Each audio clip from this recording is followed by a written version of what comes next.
The air in the living room shimmered and snapped as Kayla, Sherry, and Raleigh slammed back into 2019. Joel was already there, pacing a frantic circle. Jennae? Is she? I don't know. I'm going back in. Joel, pinpoint the jump to 5 minutes before the first shot. Get me as close to their coordinates as the hardware allows. I'm going with you. Then I'm going too. You two aren't going anywhere. Raleigh, your subsystems are redlining. You need at least 3 hours in close proximity to your host. That means you, Sherry. Stay put. I'm the one going in. Joel, you aren't combat certified. You can't. If you want that time travel drive to keep humming, you need me. Suit up or leave me behind, Kayla. Your choice. Fine. Grab a uniform. I'm going to regret this. Take this. Just aim and squeeze. It works, believe me. But before he could reach for a suit, the room exploded in a silent flash of white light. General Sherman materialized on the floor, face down. His right hand was clamped like a vice around Jenny's wrist. She lay motionless, a blackened hole in her chest. Jennae, General. Joel dropped to his knees by Jennae's side, pulling an electrical scanner from his belt. I'm intact.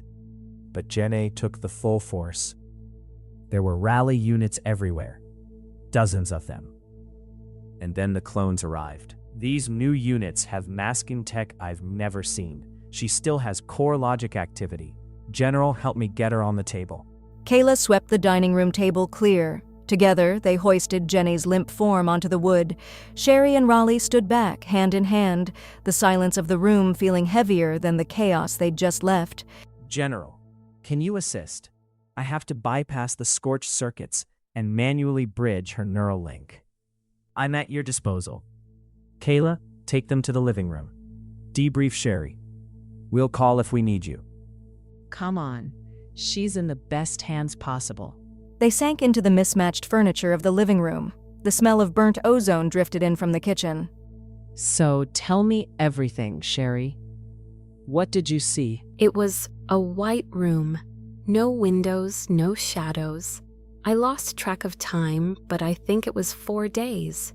Sherry Empress visited me. She tried to flip me, told me all the Raleigh units were imprinted only on her. She didn't want me near my Raleigh. And then she asked me if Oscar sent him. I told her I didn't know who that was. Oscar? The name doesn't ring a bell. Oscar Jenkinson. He was the CEO of Imprintech in the early 2100s. They were the pioneers of the imprinted AI market, my creators. But the records from that era were purged during the Great Reset. I'd have no imagery of him, only a name attached to a ghost corporation. Imprintech. It fits. If he's the one pulling the strings, is he a time traveler too? It is a high probability variable. Across the room, the flickering light of Joel's soldering iron cast long, jerky shadows against the wall. Is she going to make it? Doc is a miracle worker. In this house, no one gets left behind, ever. Hours bled into one another. Finally, Joel stood back, wiping grease and sweat from his forehead. She's stable. Her core is holding. General, help me move her to the bedroom. Once Jennae was settled onto the king-size bed, the group gathered one last time. Kayla relayed the name Oscar to the general. I've heard whispers of Jenkinson in the archives, but nothing concrete. I'll run a deep scan on the future side records. For now, get some sleep. All of you. The general pressed the sequence on his time travel device. With a sharp pop of displaced air, the general vanished, leaving the house in 2019 to its uneasy silence.